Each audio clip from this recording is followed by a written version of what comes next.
قد خرجت النبوۃ منہا، بنو اسرائیل آج نبوت تمہارے ہاتھوں سے چلی گئی اور قریش لے گئے، اور لوگوں یہ بچہ ایک دن عظیم الشان بن کے ظاہر ہوگا۔ تو اللہ تعالیٰ نے پیدا کیا یتیم، ایسا فخر، دودھ پلانے والی آ رہی بنو سعد، بنو حوازن کا علاقہ، بنو سعد کی عورتیں آ رہی ہیں دودھ پلانے کے لیے بچوں کو لینے۔ ایک آئی بچہ لے گئی، دوسرا آئی تھی، 10 عورتیں آئی تھی، 10 کی 10 لے گئیں۔ ہر عورت پہلے ہمارے نبی کے پاس آئی، دیکھا تو یتیم ہے، وہ آگے چلی گئیں، یتیم ہے، آگے چلی گئیں۔ حضرت حلیمہ کی گدھی بڑی کمزور، اونٹنی کمزور، یہ دیر سے پہنچی۔ یہ جب گئیں تو سارے مکے کا چکر لگایا، بچے سارے چلے گئے، ہمارے نبی کے گھر پر آئیں، یتیم ہے، ہاں میں نہیں لیتی، یہ بھی چلی گئیں۔ جب واپس آئے اپنے خیمے میں تو ان کے خامد نے کہا کہ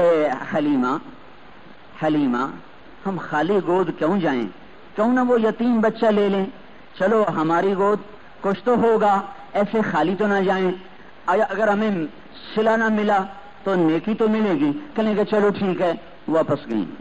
کہنے کہ بہن تو اپنا بچہ مجھے دے دے۔ تو حضرت عبد المطلب تشریف لائے، کہ کون ہو؟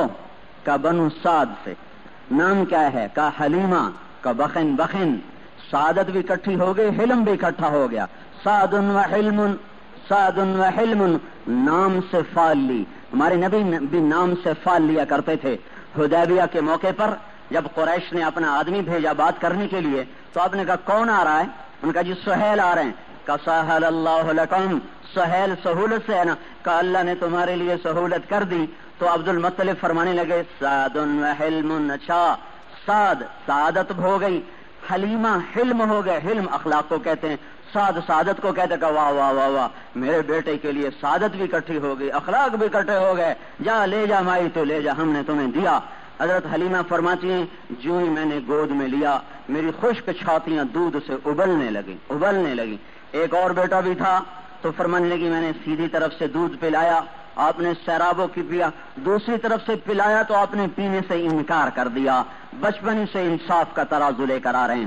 خیمے میں پہنچی، بچے کو دودھ پلایا، اب خود پینے کی باری آئی تو اونٹنی کمزور تھی۔ حلیمہ نے کہا چلو کوئی دیکھو اونٹنی میں 2-4 قطرے دودھ ہوں تو نکال کے لاؤ، ہم بھی تو تھوڑا پئیں۔ تو جب وہ تشریف لے گئے، اونٹنی کے تھنوں کو جو ہاتھ لگایا تو ایسا تھا جیسے بوتلیں بن چکی ہوں دودھ سے بھری ہوئی۔ کہنے یہ کیا ہوا؟ یہ تو مریل اونٹنی، سارا برتن دودھ سے بھر کے اندر لائے۔ حلیمہ نے کہا یہ کیا ہوا؟ کہا یہ اس بچے کی کوئی برکتیں ہیں۔ عورتوں نے کہا حلیمہ تو نے سواری بدل دی؟ کہا نہیں، سوار بدلا ہوا ہے، سواری نہیں، سوار بدلا ہوا ہے، یہ کوئی اس بچے کی شان ہے، سواری وہی پرانی گدی ہے۔ اب گھر میں گارے برکتیں آ رہی، قحط کا زمانہ ہے، اور آپ اما حلیمہ کی بکریاں جہاں چرنے جاتی ہیں پیٹ بھر کے آتی ہیں اور ان کے تھنوں میں دودھ ہی دودھ بھرا ہوا ہے، سارے گھر میں نور ہے، آپ کا چہرہ ایسا نورانی تھا، حضرت حلیمہ نے کہا کوئی کیا دیکھے، کوئی کیا بڑے ہو گئے۔ پھر کہنے لگے اس کی آنکھوں میں یہ سرخ ڈورے مستقل رہتے ہیں کہ ابھی ہیں، ان کا مستقل ہیں۔ تو انہیں پیٹھ کے پیچھے سے کپڑا ہٹایا تو مہر نبوت دیکھی۔ کہنے لگے اماں یہ بچہ ہمیں بخشش کر دو، ہم اس کو اپنے دیس لے جائیں گے، یہ آنے والی نسلوں کا نبی ہے، یہ آنے والی نسلوں کا نبی ہے، ہم اس کی حفاظت کریں گے۔ نہیں، یہ میرا نہیں، میرے پاس امانت ہے۔ یہ تو عیسائیوں کا جذبہ۔ ایک یہود کا وفد گزرا تو انہوں نے ایسے دیکھا قہر آلود نظروں سے، کہ یہ کس کا بیٹا ہے؟ حلیمہ نے کہا میرا بیٹا ہے۔ کہ اس کا باپ کدھر ہے؟ کہ اس کا باپ وہ ہے، اپنے خامن کو اشارہ کیا۔ وہ بدبخت کہنے لگے اگر تو کہتے اس کا باپ مرا ہوا ہے تو ہم اس کو ابھی ذبح کر دیتے۔ یہ یہود کا تاثر ہے، وہ عیسائیوں کا تاثر ہے۔ اور ایک دن ان کے بھائی عبداللہ بھاگے آئے کہ میرے قریشی بھائی کو 2 آدمیوں نے ذبح کر دیا، اس کا سینہ پھاڑ دیا۔ ہو حضرت حلیمہ پریشان بھاگی گئیں، 4 برس کی عمر تھی، بھاگی گئیں۔ دیکھا تو ہمارے نبی ایسے بیٹھے ہوئے، رنگ فق پریشان بیٹھے ہوئے، حیران بیٹھے ہوئے، اکیلے، بکریاں چر رہی اور آپ ایسے بیٹھے سکٹ کے سمٹ کے، سینے میں ایسے کر کے بیٹھے ہوئے، تو انہوں نے آ کے جلدی سے سینے سے لگایا، ہائے میرے لال کیا ہوا؟ کہ بس کیا ہوا، 2 بندے آئے تھے، انہوں نے مجھے لٹا دیا، انہوں نے ایسے میرا سینہ چیر دیا، پھر میرے دل کو نکالا، پھر اس کو چیرا، پھر اس میں سے کالی سی چیز کو نکال کے باہر پھینکا، پھر اس کو دھویا، پھر میرے اندر لگا دیا، پھر فٹ کر دیا، کوئی نشان کوئی نہیں، نہ خون کا قطرہ بہا۔ یہ کیسا میرا بھائی دل کا ڈاکٹر ہے، میرا بھائی دل کا ڈاکٹر ہے۔ اور ہمارے 1-2 عزیزوں کے آپریشن ہوئے تو مجھے اندر لے گیا، وہ تو دیکھ کے ڈر لگتا ہے، دیکھ کے ڈر لگتا ہے۔ تو ادھر تو نہ کوئی خون بہ رہا، دل نکالا گیا، وہ دل نکالتے نہیں، دل وہی رہتا ہے، اس کے اوپر سے ایسے ایسے لگا دیتے ہیں، چمٹی ایسی لگا دیتے ہیں، دل وہ یہاں، دل باہر نکالا گیا، خون چل رہا ہے، دل نکل چکا ہے، خون چل رہا ہے، سینہ پھٹ چکا ہے، اور بچے کو درد کو ایسا دیکھ رہا ہے، بڑے مزے سے دیکھ رہا ہے، اور پھر دل کو چیرا جا رہا ہے، بڑے آرام سے چیرا جا رہا ہے، پھر اس میں سے کچھ نکالا جا رہا ہے، کچھ ڈالا جا رہا ہے، پھر دل کو رکھا جا رہا ہے۔ اب دوبارہ ٹانکے نہیں لگائے گئے، دل کو رکھا گیا، رگیں خود آ کر اپنے آپ دل کے ساتھ جڑتی چلی گئی، اور سینے پہ ہاتھ مارا، ویسے مل گیا، اوپر کوئی نشان کوئی نہیں، اور آپ آرام سے بیٹھے ہوئے۔ وہ کہ وہ ڈر گئے، پتہ نہیں آئندہ کیا ہو جائے، ان کو تو سمجھ میں آیا نہیں کہ آسمان والا کیا نظام چلا رہا ہے۔ ان کا چلو اس کو واپس کرو، واپس کرو، یہ تو پتہ نہیں عقل کو اس کے ساتھ اور کیا ہو جائے۔ تو لے کر واپس آ گئی کہ اماں کہ بہن، ہم نے تیرے بیٹے کی خوب خدمت کر لی، اب یہ تیرے پاس ہے 2 سال ماں کے ساتھ رہنا نصیب ہوا۔ اماں کو شوق ہوا کہ مدت ہوئی ہے یار کو مہمان کیے ہوئے، اما ابا سے ملاقات نہیں ہوئی، تو اپنے سسر عبد المطلب سے اجازت لی اور مدینے کا سفر کیا۔ ام ایمن اور حضرت آمنہ اور یہ معصوم 6 سال کا بچہ محمد بن عبداللہ، 2 جہان کا سردار سید الکونین صلی اللہ علیہ وسلم، 1 مہینہ آپ وہاں رہے اپنی ماں کے ساتھ۔ جب آپ ہجرت کر کے آتا، آپ نے کہا اس تالاب میں تیرا کرتا تھا، یہاں بچوں کے ساتھ کھیلا کرتا تھا، یہاں انصار کی فلاں لڑکی تھی، وہ اور میں آپس میں کھیلا کرتے تھے، ساری باتیں آپ نے بتائیں جب آپ ہجرت کر کے مدینہ پہنچی ہیں۔ 1 مہینے کے بعد ماں بیٹے کو لے کر واپس چلی کہ میں چلوں اپنے گھر کو۔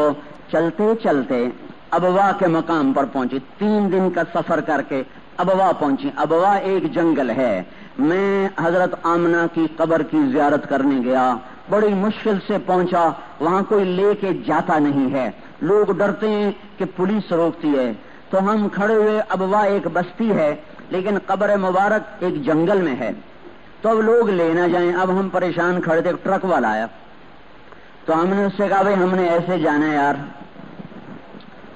تو وہ کہنے کا تم کون لوگ ہو؟ تو ہم نے تعارف کرایا، کہنے کا اچھا یہ مولوی طارق جمیل ہے؟ کہا ہاں۔ کہا اس کی تو میں روز کیسٹیں سنتا ہوں، چلو میں تمہیں لے کے چلتا ہوں۔ وہ پھر ہمیں اندر لے گیا۔ میں صرف یہ دیکھنے گیا تھا کہ 6 سال کے بچے کے سامنے جب ماں مر رہی تھی تو وہ جگہ کیسی تھی، وہ منظر کیسا تھا۔ میں تمہیں کیا بتاؤں میرا وہاں کیا ہے۔ ادھر سورج ڈوب رہا تھا، ادھر کالے پہاڑ تھے چھوٹے چھوٹے اور نوکیلے پتھر تھے، خاردار کانٹے دار جھاڑیاں تھیں چاروں طرف، آج بھی کچھ نہیں ہے۔ 1400 سال پہلے وہاں کیا ہوگا۔ وہاں حضرت آمنہ کی تکلیف بڑھ گئی اور سانس اکھڑنے لگا۔ ہمارے نبی ایسے سکڑ کے اپنی ماں کے سرانے بیٹھے ہوئے ایسے دیکھ رہے تھے اپنی ماں کو، اور آپ کے موٹے موٹے خاموش آنسو وہ ایسے نکل رہے تھے۔ فریاد کوئی نہیں ہے لیکن پتہ چل رہا ہے کہ میری ماں کو کچھ ہو چکا ہے۔ تو بچے کے ذہن میں اتنا نہیں ہے کہ کیا ہو رہا ہے، جب ماں کے سانس اکھڑ رہے ہیں، آپ ایسے بیٹھے اپنی ماں کو دیکھ رہے ہیں۔ اچانک سانس ڈوبنے لگا تو حضرت آمنہ نے فرمایا میں تو جا رہی ہوں پر ایک ایسا بیٹا چھوڑ کے جا رہی ہوں جس کا نام رہتی دنیا تک آباد رہے گا، زندہ رہے گا۔ یہ کہہ کر آپ کی گردن دھلک گئی اور ہمارے نبی پاک اپنی ماں سے لپٹ گئے۔ اماں تو بولتی کیوں نہیں؟ اماں 6 سال کا بچہ، اور مدینے میں موت آ جاتی تو کوئی نانا ماما اس کو سنبھالتا، یا مکے میں موت آتی تو دادے چاچے سنبھالتے؟ جنگل جنگل جنگل، بیابان بیابان بیابان، معصوم بچہ ماں سے لپٹ کے رو رہا ہے، اماں تو بولتی کیوں نہیں؟ اماں اماں ہے۔ جن سے کام لیے جاتے ہیں ان سے قربانیاں بھی لی جاتی ہیں۔ عجیب عالم تھا، زمین آسمان بھی سوگوار تھے، پہاڑ بھی رو رہے ہوں گے، خاموش سناٹا ہوائیں بھی رو رہی ہوں گی جب محمد مصطفیٰ معصوم بچہ ماں سے لپٹ کے سینے سر رکھ کے ہنسیاں لے رہا ہوگا۔ آئے میں کیسے وہ منظر بیان کروں؟ اور ماؤں کا مرنا تو بڑے نہیں دیکھ سکتے، چھوٹے بچے جس کو ماں کے سوا آسرا کوئی نہیں ہے، اس کی بس ماں ہی ماں ہے، باپ تو دیکھا بھی نہیں ہے۔ مائیں تو جوان، ہم میرے 45 سال کی عمر میں میری ماں مری، میں برباد ہو کے رہی، میرا کلیجہ کٹ گیا۔ یہ تو 6 سال کا بچہ ہے، ماں کے ساتھ لپٹ کے رو رہا ہے، آئے ماں مجھے کہاں چھوڑ دیا تو نے؟ اور اب قافلہ چلنے لگا، جب چلنے لگے تو پھر قبر سے لپٹ کے رونے، قبر پہ ایسے پڑ گئے، پتہ نہیں کس نے آ کے دفن کیا ہوگا، پتہ نہیں ہے اس پتھروں میں قبر کس نے بنائی۔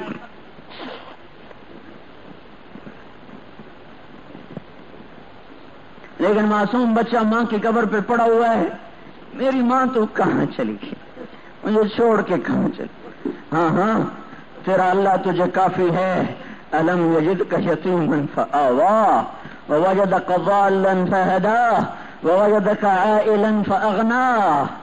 ہاں تیرے لیے قاب قوسین کے مقام طے ہیں، تیرے لیے مقام محمود طے ہے، تو اللہ کے جھنڈے والا ہے، تو جنت کی چابی والا ہے، تو سید الکونین ہے، تو شاہد و مبشر ہے، تو نذیر ہے، داعی اللہ ہے، تو سراج منیر ہے، تو رسول ہے، تو نبی ہے، تو مزمل ہے، تو مدثر ہے، تو طٰہٰ ہے، تو یاسین ہے، تو ابو القاسم ہے، تو محمد ہے، تو احمد ہے، تو ماہی ہے، تو حاشر ہے، تو عاقب ہے، تو فاتح ہے، تو خاتم ہے، تو ہے، تیرے جیسا کوئی نہیں ہے۔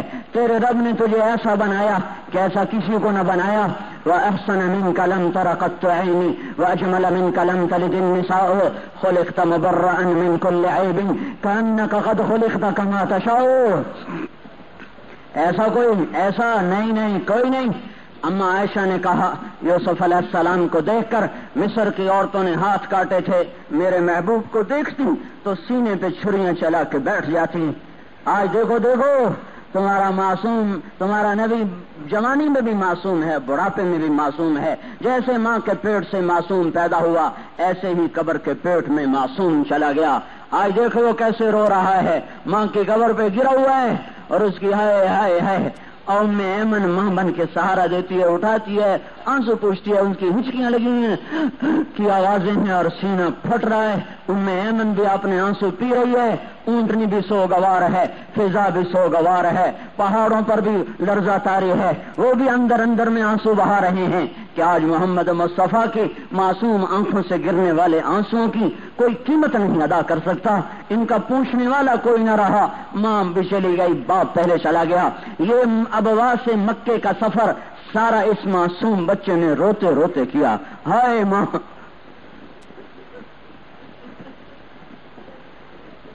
اے ہائے تم اس کی امت ہو جسے تمہارے لیے شروع سے دکھوں میں ڈال دیا گیا، اور تم کیا ظلم کر بیٹھے ہو کہ اسی کی سنتوں کو ذبح کر رہے ہو۔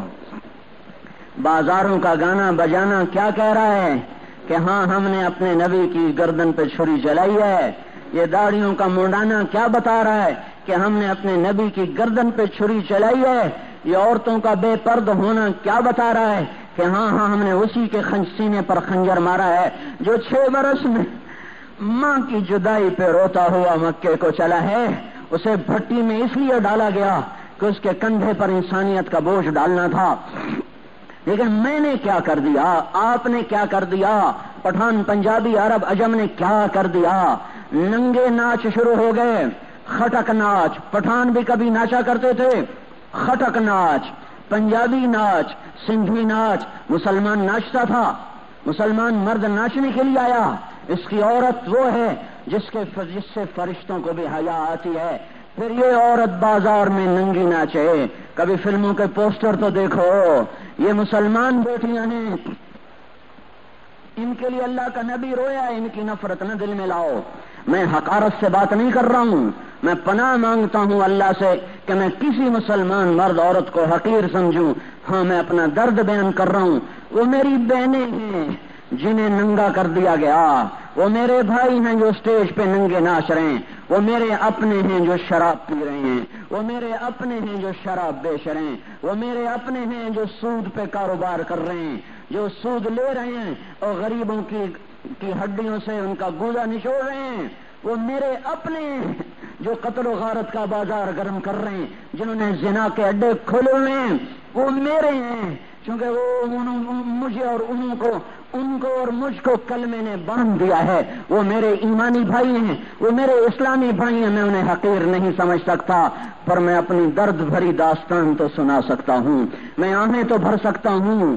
رونے کا حق تو مجھے ملنا چاہیے. جس مالی کے سامنے چمن کو آگ لگ جائے، جس